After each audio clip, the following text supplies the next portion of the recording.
Hello everyone and welcome to my review of the full fidelity F5 in DCS World. And I do have to start with a bit of a caveat at the beginning here.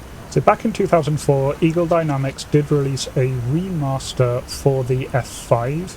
This is an optional paid-for remastering that you could get as an upgrade. I've previously done a video at the time of the remastered release on what I think of that versus the original and whether that was worth money. I do still stand by my views that I made then, particularly in terms of Eagle Dynamics not being entirely truthful when they were releasing marketing videos of what all of that was. But I'm not aiming for this video to be a rehash of that. Instead, this video is aimed at people who do not have any of the F5 modules and are looking to see if this is worth something picking up now. Now, because you can only buy the remastered version here, I will be showing all of this with the remastered version. All of my comments will be about what the remastered version is like. So if instead you're interested more that you already have the previous version and you want to know if you should get the remaster, then I'll put a link to my other video around here somewhere. Other thing is, this is not a review of the Flaming Cliffs F5. I will probably do Flaming Cliffs videos in the future at some point. This is the full fidelity one. With all of that out of the way, let's jump in. So as normal, I'm going to start this video by talking about how the module looks and feels. So how it is as a digital museum piece, so not thinking about its competitiveness and so on. And then afterwards, a bit later in the video, we'll look at where this fits into DCS, how competitive it is, what you can do with this. So for now, just looking at the module, yes, it looks awesome. The remaster definitely gave this thing a lot of new life. Now, as I said in the original video, yeah, you could definitely get a fair amount of this from mods. But now this is all available, and certainly just taking this as a module in its own right, it looks good. There's certainly some areas where, yeah, it's maybe not quite up there with, say, what Heat Blur's been putting out recently. Some of the textures aren't, 100%, but they are really, really nice. Even when you zoom in, everything looks really nice. And one thing in particular I do have to say I love about the cockpit interior here, if I can turn around to get the sun at the right angle, is I really do like the glass effects on the various instrumentation. It looks really, really nice. Similarly, this does now have its own pilot model, and the pilot model is looking awesome. I generally don't play with pilot models on, although for the F5 you can absolutely play this on without really losing anything. You probably need it off for doing the startups. You need some of the controls down there. Once you're actually in the air, you can absolutely do everything with this, and you just have this awesome, really nice pilot model, really nice soft movement physics there.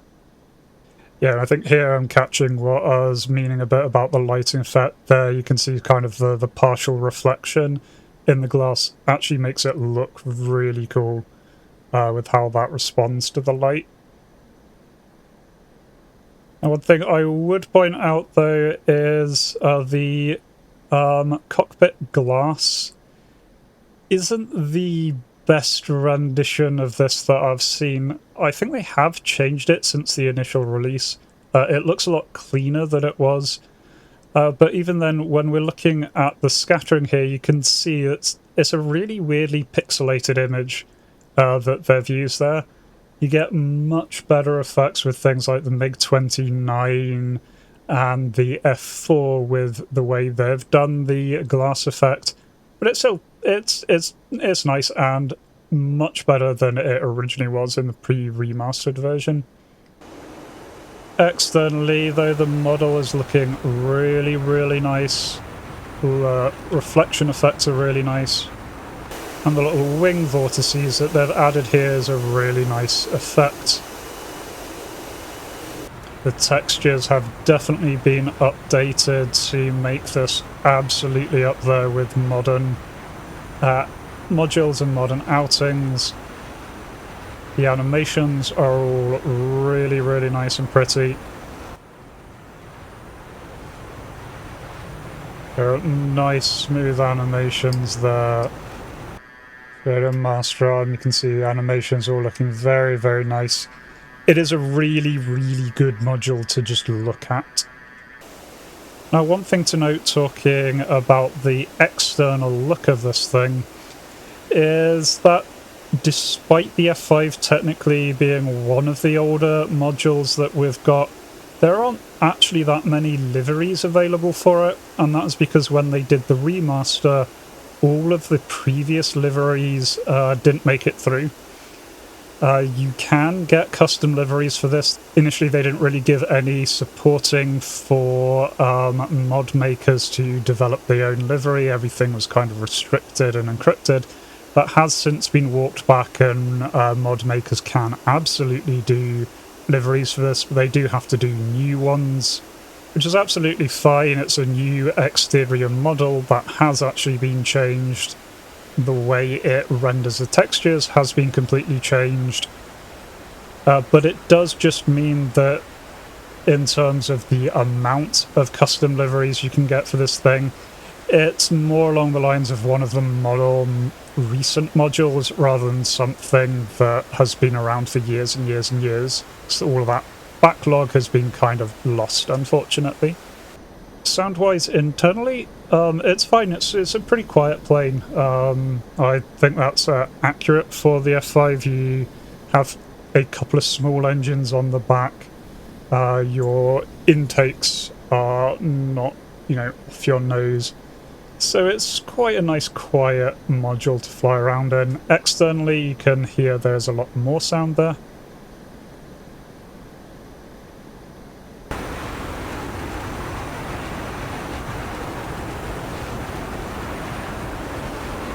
Certainly the external sounds here are quite nice. You hear the whine of the engine, you can hear the thrum of the jet exhaust.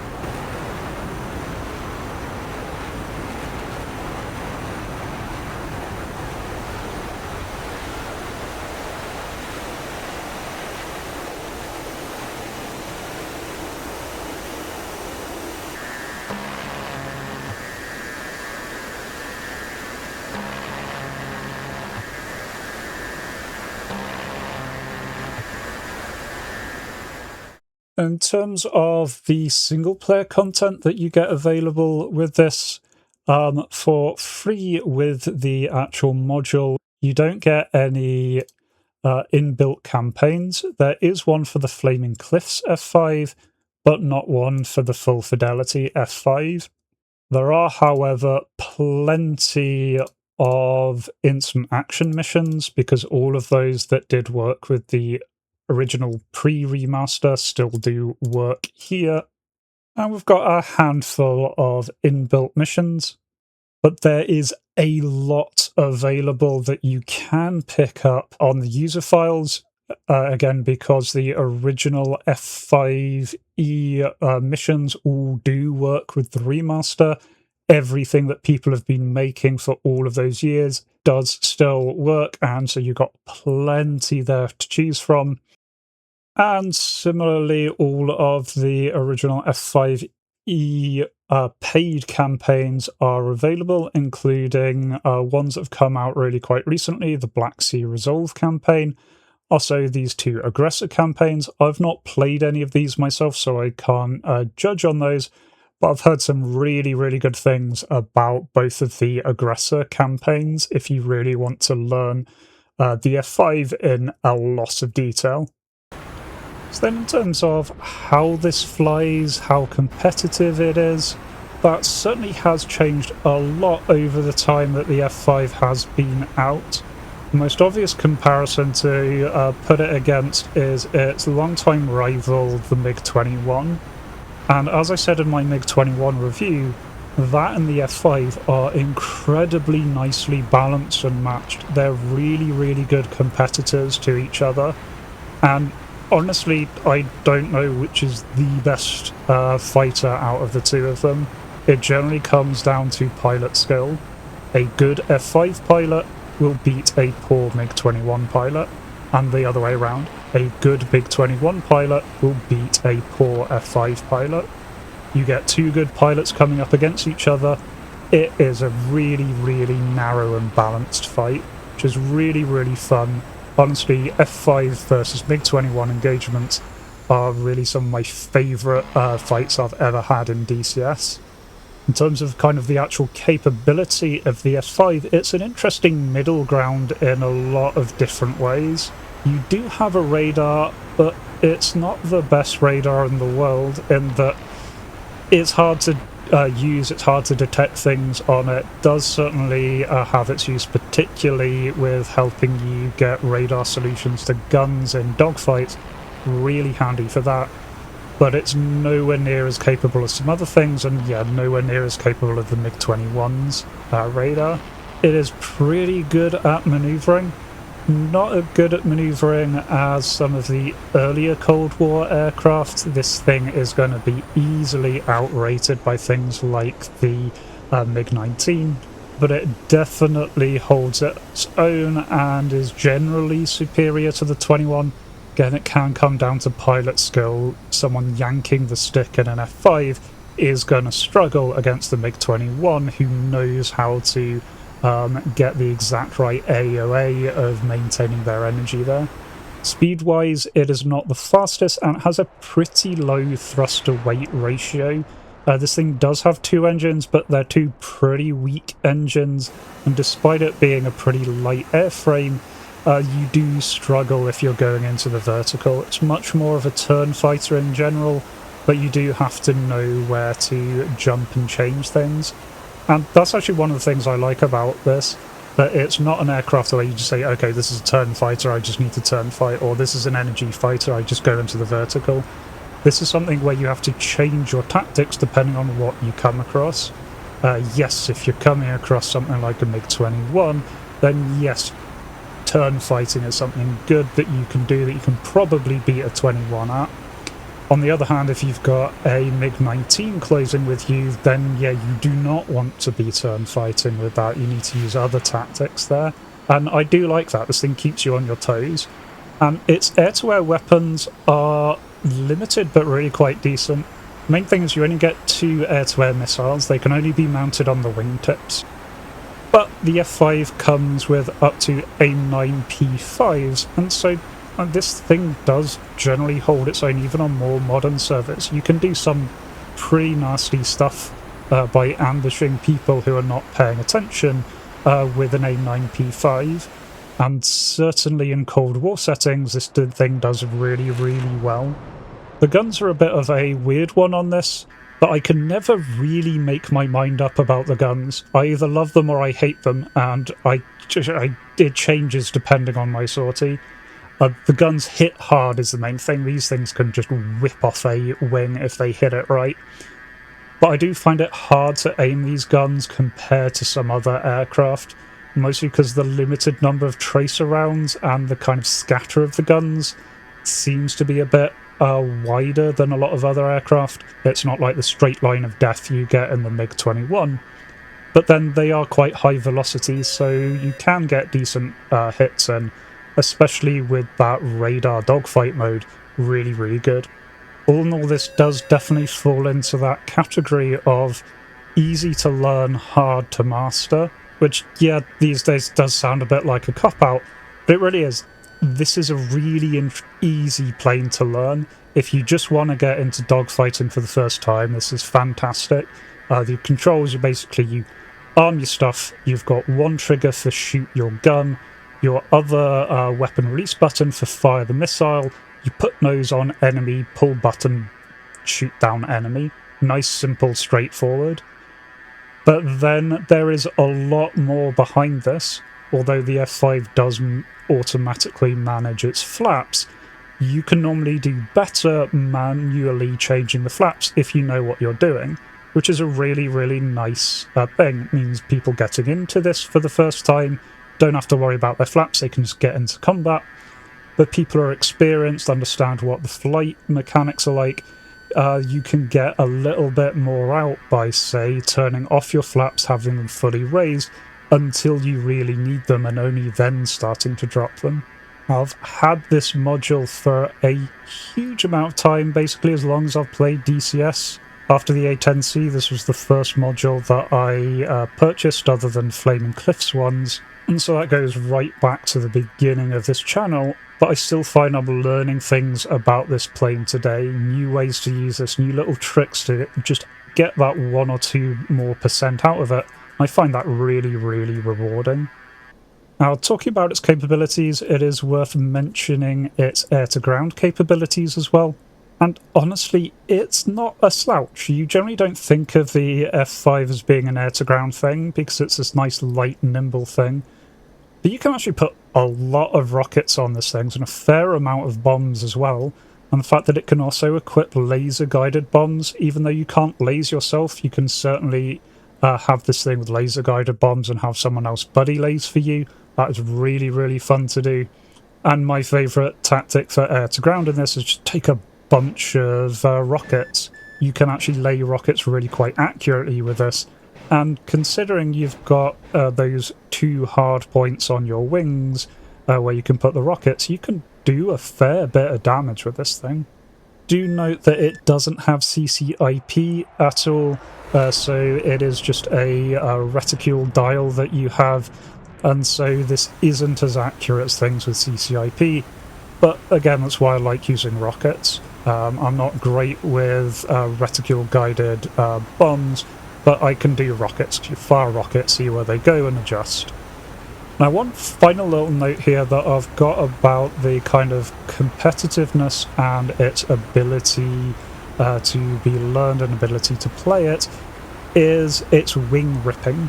It's a bit of a meme of F5 pilots that you will rip your wings. You go and you stop playing this for a while, you come back into it, the first thing you do is rip your wings. And yeah, that's true. This thing likes ripping its wings. If you pull hard G above about 450 knots, your wings come off, which is less than ideal. But honestly, it's kind of a great thing for teaching new players to be aware of their speed and not just yank back on the stick. Certainly it did me a lot of good, because, you know, coming from simpler flight sims where you can just pull right back on the stick no matter what, and that'll give you your best turn rate, you try that in the F5 and the wings fly off, so it teaches you that you need to be a lot more gentle. And in a kind of more dramatic way than, say, the MiG-21, you pull back on the MiG-21 stick, the plane survives, but you bleed all your energy. That's a bit of a harder lesson to learn than you pull back on stick and your wings go a different direction from the rest of you. And so with that in mind, from a kind of a multiplayer point of view, you can take the F5 on a lot of things. It is fantastic for all of your Cold War servers. This thing, armed with AIM-9Bs, still holds its own at the early end of Cold War. And even when you're up against late Cold War things like the Fulcrum, this thing can put in some nice, nasty little surprises there. And I do know some people are brave or insane enough to take this out on full modern servers and do a good job. I have been shot down in a F-18 by an F5 before because I wasn't paying attention, and he just snuck up right underneath me and smacked me with an AIM-9. So then, rounding off my thoughts with a bit of a summary and a bit of a recommendation here. My main recommendation is still one that stands from a very long time ago. If you're new to DCS and you're thinking about what is your first module you want to pick up, or definitely if you say you've got all modern planes but you're wanting to get into Cold War and you don't know where to start, the F5 is fantastic for that. It is a brilliant first module. It is just simple enough that you can learn it quite happily in a couple of hours, and you'll be able to get it started, get up in the air, fire missiles at things, and with enough practice you'll start racking up those kills, getting experience. But then, because you can continuously build on that, it's a really good kind of long-term one. As I said, I put huge amounts of time into this when I first had it.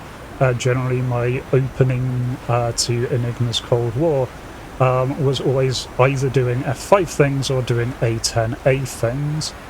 And so you can do so much with this. Really, really good for that. And definitely if I came across someone who was brand new to DCS, didn't know what to get, I would suggest starting with the F5. Now for a while I had to kind of hold off on that recommendation because following the remaster release they stopped putting the sale price on this, and so all of a sudden it became quite expensive, but they've stopped doing that. Right now, when sales are active, the F5, even the remastered version, is heavily discounted, and so nice, fantastic, cheap buy-in for a first module there. So then what about the other case? If you've got a whole hangar full of various Cold War aircraft, you want to know if it's worth adding the F5 to your stable. That's a bit of a harder question, because the F5 is this kind of middle ground. A lot of other things do a particular aspect better than it. The Sabre turns better than it. The Vigan drops more bombs. The F4 drops far more bombs. The F4 is more powerful. The F4 has a really good radar. The F1 can put a huge amount more ordnance on a target. So if you've got a bunch of those already, I'd say you're probably not massively missing out by not having the F5 in your assortment, but it is nice to round out your set, and there isn't quite another aircraft that's quite like it. This super, super light aircraft that is still really, really capable is a really interesting mix. Plus, if nothing else sells you on this, then just bear in mind that the MiG-28 scheme does come as a livery by default, and nicely in the remastered version they've actually put out a second version of that, which looks all polished and wonderful. So yeah, I love this module, to be perfectly honest with you. I don't put that much time into it these days. That is largely because I have put so much time into this into the past. But it is still a module that is always fun to come back to. It's nice and simple, even if you've been out of it for a while. Once you get that mandatory wing rip out of the way, you then kind of fall back into it. You get feel for it. It's a really, really nice aircraft. And it's one of these kind of... It does a little bit of everything. And yeah, the new lick of paint that it got with the remaster does definitely bump this up to kind of more modern offerings that have been coming out. I do just wish that Eagle Dynamics had released things a little bit differently with that. Being a bit upfront that it was just a retextured version of the same internal cockpit would have been nice. And the overblown figures on how many man-hours they put in, but and the fact that you couldn't get the unremastered one, but then this was all really expensive. That wasn't great. That put me in a really bad mood with them. But the module itself is really nice to look at. And now that this is back, getting its decent sale price, very, very much worth it in my opinion. Anyway, do let me know down below what you thought of that. If you've got another opinion of the F5, do let me know. And if there are any particular modules that you want to see me review, do let me know down below. I've got a little bit of a list that I will be steadily going through, but I'm happy to change orders and things as demand needs. Otherwise, if you'd like to see some more reviews, there should be some coming up on screen right now. But until next time, remember to be kind to yourselves and everyone else. Cheers.